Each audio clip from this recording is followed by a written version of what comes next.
होती हो बेटा, बस ठीक है। चलो अब समझो, देखो जल्दी बैठो। Verification of Gauss theorem. Gauss theorem क्या है आर्य, बोल दो, समझा दो। गॉस थ्योरम, बहुत दिन से सन्नाटे में बैठे हैं आर्यन दुबे। न्यूक्लियस और वो एकदम यूरेनियम वगैरह आ नहीं रहा है, समझ रहे, ब्लास्ट ब्लास्ट नहीं हो रहा है। बोलो गॉस थ्योरम। अरे तो वैसे ही तो बताओ।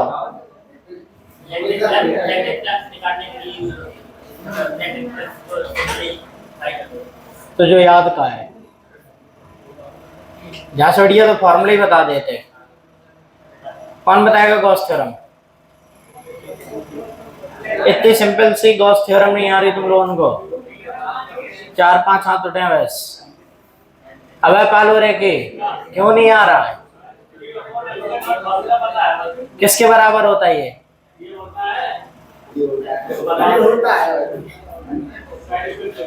हाँ कुछ लिखा था इस साइड, क्या लिखा था वही तो बताना है। समझे? पाई जैसा कि फाई जैसा। हाँ भाई केवल याद वो कह रहा हूँ कि ऐसो ऐसो का छुआ था बोले। Flux phi is equal to Q upon epsilon naught, ये होता है फॉर्मूला गॉस थ्योरम का।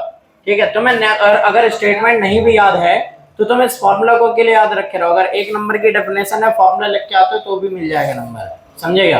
पूछेंगे what is Gauss theorem, formula लिख दो, मिल जाए नंबर। थोड़ी बहुत तो लिखा ही लो ना कि flux is equal to Q upon epsilon naught, है ना? इतना तो लिख लोगे इंग्लिश में, बस उतने के तो गॉस थ्योरम है। समझे? अब तुम्हें यही प्रूव करना है कि इलेक्ट्रिक फ्लक्स किसके बराबर होता है? क्यू बाई एप्सिलॉन नॉट के बराबर होता है। ठीक है, पहली बात तो देखो थ्योरम है, तो थ्योरम को क्या किया जाता है? वेरीफाई। मैथ में करा होगा तुमने पहले भी, है ना? जो तुमने थ्योरम्स पढ़ी होंगी उनके वेरिफिकेशंस भी मैथ में होंगे। तो वैसे अब गॉस थ्योरम है, तो गॉस थ्योरम देखो एक लॉ के ऊपर टेक है। कौन सा लॉ है बताओ? इलेक्ट्रिक फील्ड निकालना था तुमको, है ना? तो इलेक्ट्रिक फील्ड है, इलेक्ट्रिक फ्लक्स है। इलेक्ट्रिक फ्लक्स का फॉर्मूला आया कहां से? कूलम्ब्स लॉ से ही तो आया। कहां से आया? कूलम्ब्स लॉ से। तो कूलम्ब्स लॉ से क्या नाम, इलेक्ट्रिक फील्ड बनी, इलेक्ट्रिक फील्ड से क्या बना हुआ है? फ्लक्स। तो फ्लक्स का जो ईडीएस cos थीटा है वो फॉर्मूला कहां से आया? कूलम्ब्स लॉ से। अब कूलम्ब्स लॉ में तुम्हें एक फॉर्मूला बहुत अच्छे से पता है कि कोई भी पॉइंट चार्ज की वजह से इलेक्ट्रिक फील्ड कितनी होती है? 1/4πε0 q/r², है ना? तो तुम्हें उसकी इलेक्ट्रिक फील्ड आती है कूलम्ब्स लॉ से। तो अगर कैसे भी करके तुम ये प्रूव करा दो कि उस पॉइंट चार्ज के अक्रॉस फ्लक्स जो है वो q/ε0 है, तो गॉस थ्योरम प्रूव हो जाएगी। समझे क्या? मतलब एक तरीके से वेरीफाई हो जाएगी, प्रूफ तो नहीं होगी, क्या होगी? वेरीफाई होगी। मतलब एक तरीके से तुम गॉस थ्योरम को टेस्ट कर रहे हो कि सही है कि नहीं है। समझे क्या? तो अपन लोग गॉस थ्योरम को क्या करेंगे? वेरीफाई करेंगे। और वेरीफाई करने के लिए सिस्टम क्या लिया हुआ है? एक पॉइंट चार्ज का। ठीक है, तो एक कंसीडर कर लो पॉइंट चार्ज रखा हुआ है कहीं पे। ठीक है, यहाँ से ये भी समझ जाओ कि गॉस थ्योरम वगैरह कैसे अप्लाई की जाती है। 2 तरीके होते हैं, एक में तुम वेरीफाई कर रहे हो और दूसरे तरीके से इलेक्ट्रिक फील्ड फाइंड करोगे। ठीक है, तो इसमें लिखो consider a point charge, point charge Q. एक पॉइंट चार्ज क्यू कंसीडर करा हुआ है, इनक्लोज्ड बाय। अब देखो समझो बेटा, शांत हो जाओ, इधर पे समझो मेन चीज। एक चार्ज है क्यू, ये क्यू चार्ज जो है इससे अपन को इलेक्ट्रिक फ्लक्स फाइंड करना है। तो गॉस थ्योरम में क्या लिखवाया हुआ है कि गॉस थ्योरम किसके ऊपर अप्लाई होती है? क्लोज बॉडी के ऊपर। किसके ऊपर अप्लाई होती है? Close body. अब क्या ये क्यू चार्ज क्लोज बॉडी है क्या? नहीं, ये तो एक पॉइंट चार्ज है। आया समझ में क्या? तो अगर इसके अक्रॉस तुमको फ्लक्स निकालना है तो ये किसके अंदर रखा होना चाहिए? एक क्लोज बॉडी के अंदर रखा होना चाहिए। अब क्योंकि ये क्लोज बॉडी इधर पे कोई है नहीं, तो तुम क्या करोगे? अपने तरफ से एक क्लोज बॉडी एज्यूम करोगे। क्या करोगे? यहाँ पे एक क्लोज बॉडी एज्यूम करोगे, और जो क्लोज बॉडी तुम एज्यूम करोगे इमेजिनरी, उसको बोला जाता है गॉसियन सरफेस। क्या बोलते हैं उसको? Gaussian surface. तो गॉस थ्योरम अप्लाई करने के लिए इमेजिनरी सरफेस मानी जाती हैं। उन इमेजिनरी सरफेसेस को क्या बोला जाता है? Gaussian surfaces. आए समझ में क्या? कोशिश की जाती है कि वो गॉसियन सरफेस सिमेट्रिकल हो। कैसी हो? सिमेट्रिकल हो, ताकि इंटीग्रेशन वगैरह सॉल्व करना कैसा हो? आसान। आया समझ में क्या? जैसे वो क्यूब के अक्रॉस फ्लक्स निकाला था तो वो आसान था ना, क्यों? क्योंकि वो जो शेप थी वो कैसी थी तुम्हारी? सिमेट्रिकल। समझे क्या? तो वैसे यहाँ पे जब भी फ्लक्स निकालना होगा तो गॉसियन सरफेस भी कैसे मानोगे? सिमेट्रिकल। तो ये पॉइंट चार्ज के अक्रॉस एक सिमेट्रिकल शेप मान लो। और सबसे सिंपल सिमेट्रिकल शेप कौन सी होती है? स्फेरिकल। सबसे सिंपल वाली कौन सी होती है? स्फेरिकल। तो एक स्फेरिकल गॉसियन सरफेस यहाँ पे अपन लोगों ने कंसीडर कर ली। ये जो स्फेरिकल गॉसियन सरफेस है इसकी रेडियस है r। क्या रेडियस है इसकी? r रेडियस इसकी लेट कर लो, ठीक है। अब यहाँ तुम्हें इस स्फीयर के अक्रॉस क्या निकालना है? फ्लक्स निकालना है, समझे क्या? और इस स्फीयर के अक्रॉस अगर तुमसे फ्लक्स निकालने को बोले तो अगर डायरेक्टली गॉस थ्योरम अप्लाई करोगे तो कितना फ्लक्स आएगा? Q by epsilon not. बताओ इस क्लोज बॉडी के अंदर चार्ज कितना है? Q। और गॉस थ्योरम क्या बोलती है कि कितना फ्लक्स होगा? Charge divided by epsilon not. आया समझ में क्या? लेकिन इलेक्ट्रिक फ्लक्स निकालने का एक कूलम्ब्स लॉ से भी फॉर्मूला है। कौन सा फॉर्मूला है? Phi is equal to EDS cos theta. इसका इंटीग्रेशन बताओ। फ्लक्स निकालने का कूलम्ब्स लॉ का फॉर्मूला तो ये वाला है ना, इंटीग्रेशन EDS cos थीटा। लेकिन गॉस थ्योरम तो तुम क्या करके देता है? ये सिंपल करके देता है ना। तो अगर यहां से फ्लक्स निकालोगे तो भी Q बाई एप्सिलॉन नॉट आएगा, और गॉस थ्योरम से तो अपन को डायरेक्टली पता है कि फ्लक्स कितना आने वाला है? Q by epsilon not. तो अगर ये जो तुम्हारा ओरिजिनल मेथड है इससे अगर गॉस थ्योरम का आंसर आता है सेम वही Q बाई एप्सिलॉन नॉट, तो गॉस थ्योरम क्या हो जाएगी? वेरीफाई हो जाएगी, है ना। तो अभी अपन लोग क्या करेंगे? इस मेथड से फ्लक्स निकालेंगे और देखेंगे कि क्या वो Q बाई एप्सिलॉन नॉट के बराबर आती है फिर नहीं आती है, ठीक है। अब यहाँ पे फ्लक्स निकालना कैसे निकालोगे? इस पूरी सरफेस के ऊपर जो एरिया है क्या वो वेक्टर है? बताओ क्या इस एरिया को वेक्टर मान सकते हो? ये पूरा एक स्फीयर बनेगा, बताओ क्या ये स्फेरिकल एरिया जो है क्या ये वेक्टर होगा या नहीं होगा? नहीं होगा, क्यों? क्योंकि टोटल सरफेस एरिया वेक्टर नहीं होता है, छोटा सा पार्ट होगा, है ना। तो पूरे स्फीयर में से एक छोटा सा पार्ट निकालोगे जो कि कैसा हो? प्लेन हो। तो तुम इसको छोटे छोटे पार्ट में डिवाइड करोगे और एक बहुत छोटा सा एरिया यहाँ से निकाल लोगे। ये जो बहुत छोटा सा एरिया ये कैसा है? प्लेन है। इसके परपेंडिकुलर एक वेक्टर बनाओगे तो वो परपेंडिकुलर वेक्टर कुछ ऐसे बनेगा n कैप। ये होगा तुम्हारा एरिया वेक्टर। ये क्या होगा? तुम्हारा एरिया वेक्टर, ठीक है। इस पॉइंट पे क्या फाइंड करो? Electric field. क्या फाइंड करो यहाँ पे? Electric field. तो इस पॉइंट पे इलेक्ट्रिक फील्ड कितनी होगी? तो इलेक्ट्रिक फील्ड का फॉर्मूला तुम्हें पॉइंट चार्ज की वजह से पता है, Q चार्ज की वजह से r डिस्टेंस पे इलेक्ट्रिक फील्ड का फॉर्मूला क्या होता है? 1/4 pi epsilon naught Q divided by r square. ये होता है फॉर्मूला। क्या बताओ? इलेक्ट्रिक फील्ड का फॉर्मूला क्या होता है? 1/4 pi epsilon naught Q divided by r square, ठीक है। और यहाँ पे एरिया वेक्टर तुमने छोटा सा लिया हुआ है, वो एरिया वेक्टर कौन सा है? ds। कौन सा एरिया वेक्टर है यहाँ पे? ds। Electric field positive charge की वजह से कहाँ पे होगी? बाहर की तरफ। तो इलेक्ट्रिक फील्ड भी बाहर की तरफ है, एरिया वेक्टर भी बाहर की तरफ है। एंगल कितना बना? 0 डिग्री। पॉजिटिव चार्ज की वजह से बाहर जाती है ना इलेक्ट्रिक फील्ड, एंगल कितना बनेगा? 0 डिग्री, है ना। तो फ्लक्स निकालो। Flux phi is equal to कितना होगा? Integration EDS cos theta. Theta कितना होगा यहाँ पे? 0। वैल्यू रखो। इंटीग्रेशन इलेक्ट्रिक फील्ड की वैल्यू कितनी है? 1/4 pi epsilon naught Q divided by r square. यहाँ पे साथ में ds होगा, cos कितना होगा? 0। ये कांस्टेंट है, बताओ। 1/4 pi epsilon naught Q by r square कैसा है? कांस्टेंट, है ना। वैसे तो r पे डिपेंड करता है, लेकिन इस स्फेरिकल गॉसियन सरफेस के ऊपर सभी पॉइंट पे ये कैसा है? कांस्टेंट। तो अगर इस पॉइंट पे भी इलेक्ट्रिक फील्ड की वैल्यू निकालोगे कितनी आएगी? 1/4 pi epsilon naught Q upon r square, है ना। तो इसका मतलब ये कैसा है? पूरा कांस्टेंट है, तो उसको कहां निकाल लोगे? बाहर। cos 0 की वैल्यू 1, तो ये तो हो जाएगा 1/4 pi epsilon naught Q divided by r square, और ये साथ में इंटीग्रेशन होगा ds का, ठीक है। अब ये ds एलिमेंट कहाँ है? स्फीयर का एक छोटा सा एलिमेंट है ना, बताओ। और स्फीयर के छोटे से एलिमेंट को इंटीग्रेट कराओगे तो तुम्हें क्या मिलेगा? स्फीयर का टोटल एरिया, है ना। और स्फीयर का टोटल एरिया कितना होता है? 4 पाई r स्क्वायर। तो ये 1/4 pi epsilon naught Q divided by r square.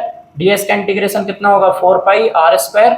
r square से r स्क्वायर कटेगा, 4 पाई से 4 पाई क्या बचेगा? Q by epsilon not. आ गया इलेक्ट्रिक फ्लक्स। कितना इलेक्ट्रिक फ्लक्स आया? Q by epsilon not. अब देखो हमने क्यों बोला हुआ था कि ये लॉ नहीं है, थ्योरम है, क्योंकि देखो ये है लॉ, कूलम्ब्स लॉ, और वो कूलम्ब्स लॉ के हिसाब से फ्लक्स का फॉर्मूला क्या है? EDS cos theta. और उसको अप्लाई करने के बाद में इतने स्टेप बाद तुम्हारा आंसर आएगा, है ना। और जो तुम गॉस थ्योरम लगा दो सीधा आंसर कितना आएगा? Q by epsilon not. तो वो तुमको क्या करके दे रहा है? बीच की ये मैथमेटिक्स बचा के दे रहा है। आए समझ में क्या? तो इसी वजह से वो लॉ को क्या करता है, मतलब लॉ में जो मैथमेटिक्स है उसको सिंपल करता है। इस वजह से गॉस थ्योरम कहना ज्यादा सही है। अब लॉ है तो लॉ कह दो, ठीक है। पता तो तुम्हें है ना कि Q बाई एप्सिलॉन नॉट करोगे, नोट करो, ठीक है। हेडिंग डालो, steps to apply Gauss theorem.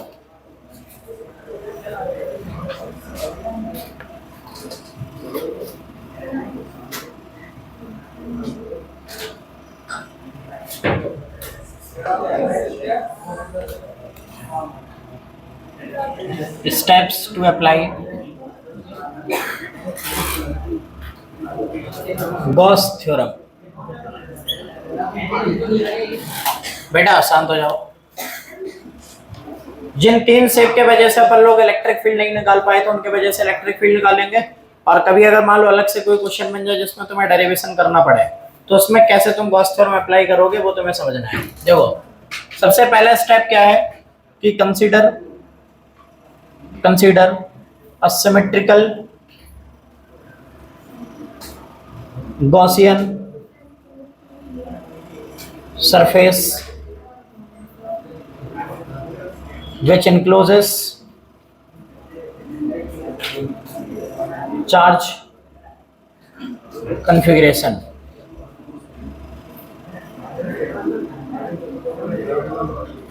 बेटा शांत हो जाओ। देखो सबसे पहला स्टेप क्या है कि तुम्हें जो भी चार्ज कॉन्फ़िगरेशन गिवन हो जिसके वजह से तुम्हें इलेक्ट्रिक फील्ड फाइंड करनी है उस पर तुम्हें क्या करना है, सबसे पहले तो एक गॉसियन सरफेस कंसीडर करनी है। बेटा शांत हो जाओ। क्या कंसीडर करनी है? Gaussian surface. तुम्हें पहले से इंक्लोज्ड बॉडी नहीं मिलेगी। अगर तुम्हें इलेक्ट्रिक फील्ड फाइंड करने को बोल रहे हैं तो तुम्हें एक चार्ज कॉन्फ़िगरेशन दी जाएगी और वो चार्ज कॉन्फ़िगरेशन के चारों तरफ तुमको एक सिमेट्रिकल बॉडी माननी है। उसको नाम क्या दिया हुआ है? Gaussian surface. क्या नाम दिया उसको? Gaussian surface. इमेजिनरी बॉडी मान लो। क्या मान लो? अपने तरफ से एक इमेजिनरी बॉडी अपने तरफ से मान लो, ठीक है। और ज्यादातर कोशिश करनी है कि बॉडी कैसी हो? वो सिमेट्रिकल हो। तो सिमेट्रिकल गॉसियन सरफेस कंसीडर कर लो, ठीक है। अब दूसरा स्टेप क्या है? Find angle between electric field and area vector on all it's surfaces, ठीक है। जो गॉसियन सरफेस मानी है, अगर वो गॉसियन सरफेस पे एक से ज्यादा सरफेसेस हैं, समझ रहे, तो उस केस में क्या करेंगे अपन लोग? हर सरफेस के ऊपर जाके इलेक्ट्रिक फील्ड और एरिया वेक्टर के बीच का क्या निकाल लेंगे? एंगल निकालेंगे, ठीक है। और उसके बाद में थर्ड स्टेप में क्या करेंगे? फिर नेट फ्लक्स फाइंड करेंगे। क्या फाइंड करेंगे? नेट फ्लक्स, ठीक है। अब नेट फ्लक्स निकालने का तरीका क्या है? नेट फ्लक्स निकालने का तरीका है integration E D S cos theta. क्या तरीका है? Integration E D S cos theta, ये तरीका होगा, ठीक है। अगर मान लो सरफेसेस एक से ज्यादा हैं, जैसे 3 सरफेसेस हैं, तो वो तीनों सरफेस के ऊपर ये वाला फॉर्मूला अप्लाई करोगे। तीनों के ऊपर क्या करोगे? फॉर्मूला अप्लाई करोगे। तो यहाँ पे जैसे अगर 2 सरफेसेस है तो यहाँ पे क्या करोगे? पहली सरफेस S1 है मान लो, उसके लिए निकालोगे ये वाला फॉर्मूला। फिर उसके बाद में इंटीग्रेशन कराओगे E D S cos theta. ये मान लो सेकंड सरफेस है तो ये सेकंड सरफेस के लिए निकाल दोगे, समझे क्या? और ऐसा करके जो भी है तुम्हारा वो आगे की तरफ सॉल्व करते जाओगे तो क्या निकल के आएगा? नेट फ्लक्स निकल के आएगा, ठीक है। और वो आ जाने के बाद में फिर अप्लाई करोगे गॉस थ्योरम। फिर क्या अप्लाई करोगे? Gauss theorem. Apply Gauss theorem, net flux आ जाएगा। तो गॉस थ्योरम क्या बोलती है कि फाइनाइट इज इक्वल टू कितना होता है? Q divided by epsilon not. बस ये रख दोगे तो उसके बाद में तुम्हारा जो इलेक्ट्रिक फील्ड है वो बचेगा, वो निकल के आ जाएगा, ठीक है। ये कराना है।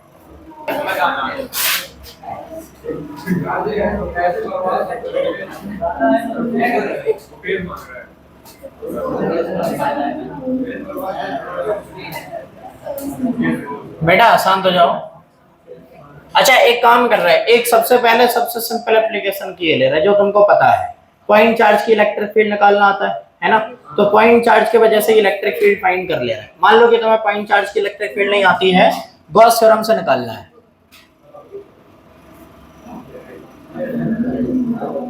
चलो देखो, एक पॉइंट चार्ज अपन लोगों ने लेट करा हुआ है, ये पॉइंट चार्ज है Q। इसके वजह से इलेक्ट्रिक फील्ड तुम्हें पता है कि कितनी आएगी? 1/4 pi epsilon not r square, है ना। लेकिन इसको अपन लोग क्या करेंगे? गॉस थ्योरम से निकालेंगे। कैसे निकालेंगे इसको? गॉस थ्योरम से। अब स्टेप एक एक करके याद करते जाओ। सबसे पहला स्टेप क्या है? Gaussian theorem, Gaussian surface consider करनी है ना। तो कैसी गॉसियन सरफेस मानोगे कि ये पूरा पॉइंट चार्ज उसके चारों तरफ, मतलब उसके अंदर आ जाए? स्फेरिकल मान लो, है ना। एक स्फेरिकल गॉसियन सरफेस मानोगे तो उसके अंदर ये पूरा चार्ज क्यों इनक्लोज हो जाएगा, है ना। तो एक यहाँ पे गॉसियन सरफेस मान ली। अब यहाँ पे देखो, ऐसा है नहीं कि तुम्हें केवल आएगा तो तुम्हें नंबर मिल जाएगा, तुम्हें लिखना भी आना चाहिए। तो सबसे पहले लिखना पड़ेगा कि कैसी गॉसियन सरफेस मानी है, क्योंकि अलग अलग चार्ज कॉन्फ़िगरेशन में अलग अलग टाइप की गॉसियन सरफेस मानोगे, है ना। तो यहाँ पे लिखो सबसे पहले consider A spherical Gaussian surface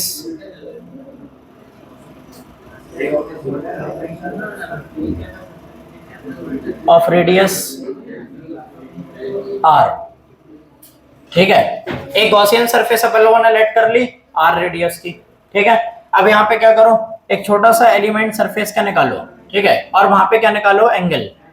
दूसरा स्टेप क्या था, इलेक्ट्रिक फील्ड के बीच में और एरिया वेक्टर के बीच में क्या निकालना था, तुमको एंगल निकालना था, है ना।